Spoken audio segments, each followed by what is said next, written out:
Assalamualaikum warahmatullahi wabarakatuh. Gimana kabar? Selamat siang.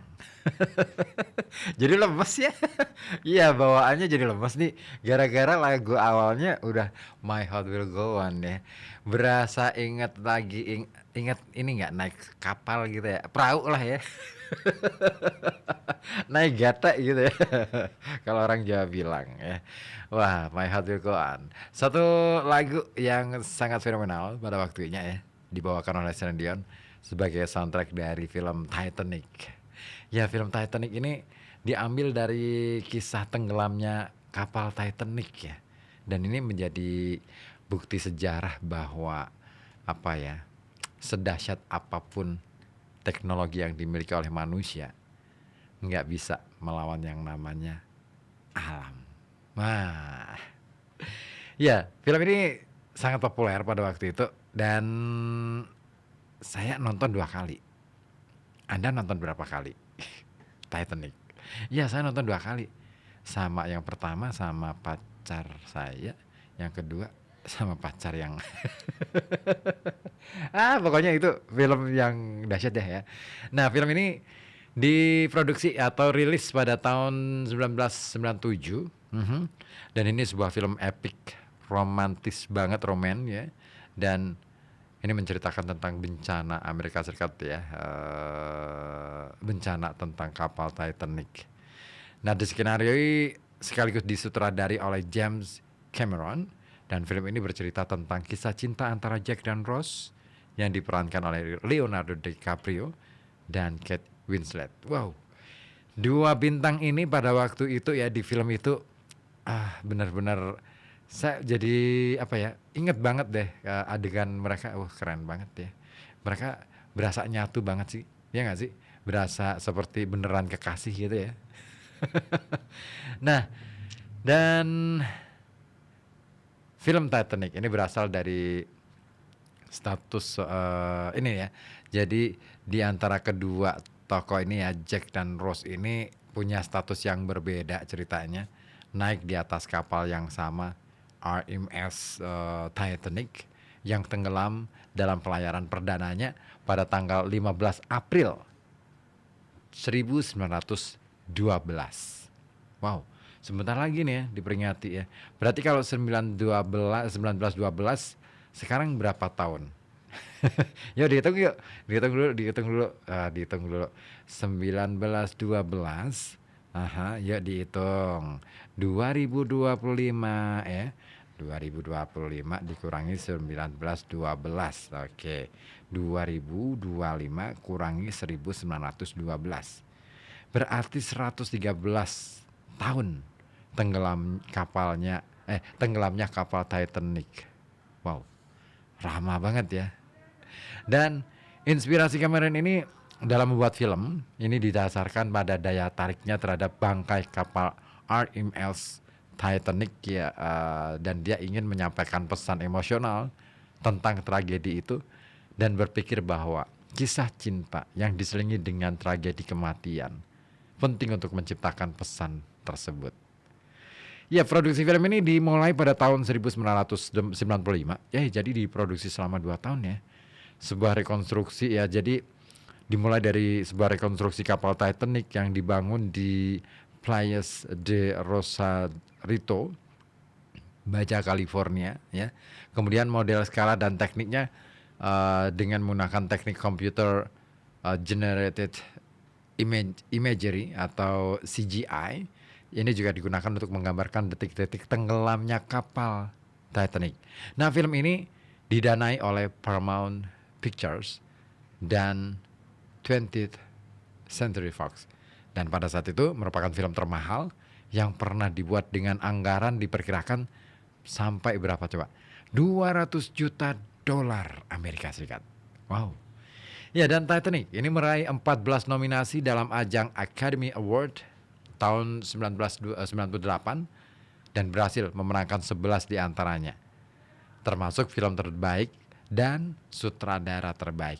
Nah, film ini juga dinobatkan sebagai film terlaris sepanjang masa selama 12 tahun dan baru pada awal tahun 2010 film ini tumbang oleh film James Cameron lainnya yang berjudul Avatar.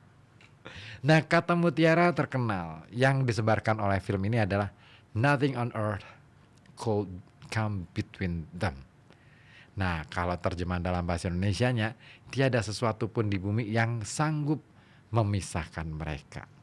Nah, pada tanggal 4 April 2012, sebuah versi 3 dimensi ya dari film Titanic kembali dirilis di bioskop dan sering disebut sebagai Titanic 3D dalam rangka memperingati 100 tahun tenggelamnya kapal RMS Titanic. Terus gila, film ini keren banget sih. Masih inget saya. Kisahnya keren banget. Nah, Anda punya kesan apa kira-kira yang berkenaan dengan film yang pernah Anda tonton? Boleh cerita dong. Apalagi film siang-siang kayak gini, kita cerita apa ya? Berbagi cerita-cerita santai, kayaknya seru dia. Ya, saya tunggu informasi dari Anda. Baik melalui saluran telepon 0285424474 ataupun melalui WhatsApp di 0855420912. Ya, silakan Anda bisa berbagi informasi dan tentunya saya juga akan berbagi informasi dengan Anda tentunya ya. Pastinya informasi-informasi yang nggak kalah pentingnya untuk Anda simak dan Anda cermati. Kira-kira ada apa nih gitu ya. Baik, saya tunggu sekali lagi informasi dari Anda. Nah, saya mau ini nih bagi informasi terlebih dahulu kepada Anda kaitannya dengan Amerika nih. Belakangan yang kayaknya lagi seru-serunya nih, Presiden Amerika Serikat Donald Trump yang beberapa waktu lalu ya mengumumkan kenaikan tarif impor timbal balik atau resiprokal ke puluhan negara termasuk Indonesia. Dan kayaknya ini bakal menjadi cerita seru ya, berita seru untuk belakangan. Karena sebenarnya ya, kalau kita bicara tentang apa yang dilakukan oleh Presiden Donald Trump sebagai cara dia untuk menaikkan proteksi terhadap kebijakan ekonomi di negaranya, itu ternyata menaikkan tarif impor balik atau resiprokal ke ratusan negara. Ini memang ya pada waktu itu Trump memicu kemunculan perang dagang. Banyak negara melakukan balasan kenaikan tarif impor atas barang-barang Amerika. China misalnya. Ini memutuskan menjerat produk Amerika Serikat dengan tarif impor 32% sebagai balasan keputusan Trump. Tapi negeri ini kemudian dikenai tarif lebih berat oleh Trump, yaitu 104%. Wow.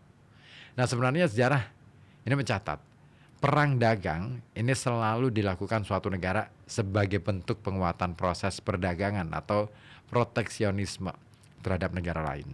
Nah, tapi percaya atau tidak, Amerika bukan negara pertama yang melakukan hal serupa. Lalu siapa saja? Mana saja? Nah, negara pertama yang pernah melakukan perang dagang adalah Inggris, yaitu terjadi pada tahun 1651 lewat Navigation Acts. Nah, Navigation Acts ini ditujukan kepada Belanda yang menguasai perdagangan global pada abad ke-17. Ya, karena ada VOC mereka ya. Nah, kala itu Belanda memegang kendali impor mayoritas negara lewat kepemilikan banyak kapal-kapal besar yang hilir mudik di pelabuhan penting.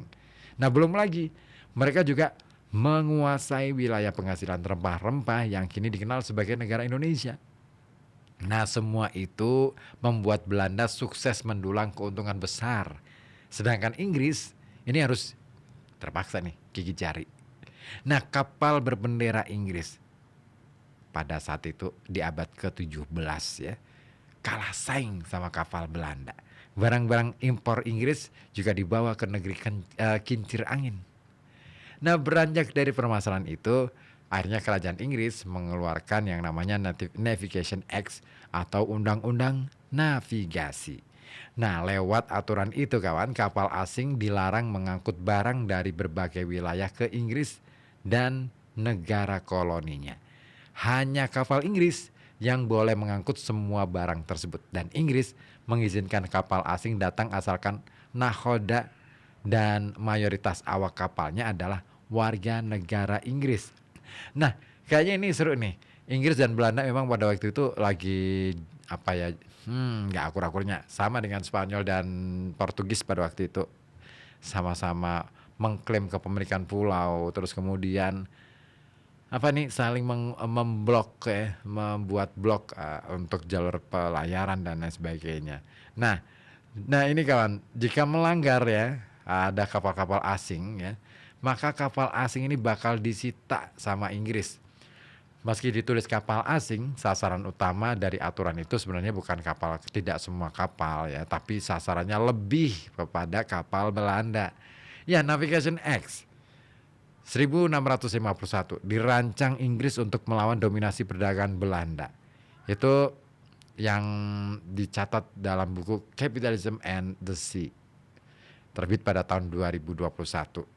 Nah, sementara Britannica ini juga mencatat selama kebijakan berlaku, Belanda dan Inggris rupa-rupanya terus kejar-kejaran nih satu sama lain demi menguasai jalur perdagangan di lautan. Namun banyak juga kapal Belanda berakhir ditangkap Inggris karena melanggar aturan. Nah, pada titik inilah eksistensi kapal Inggris mulai menggantikan kapal-kapal Belanda.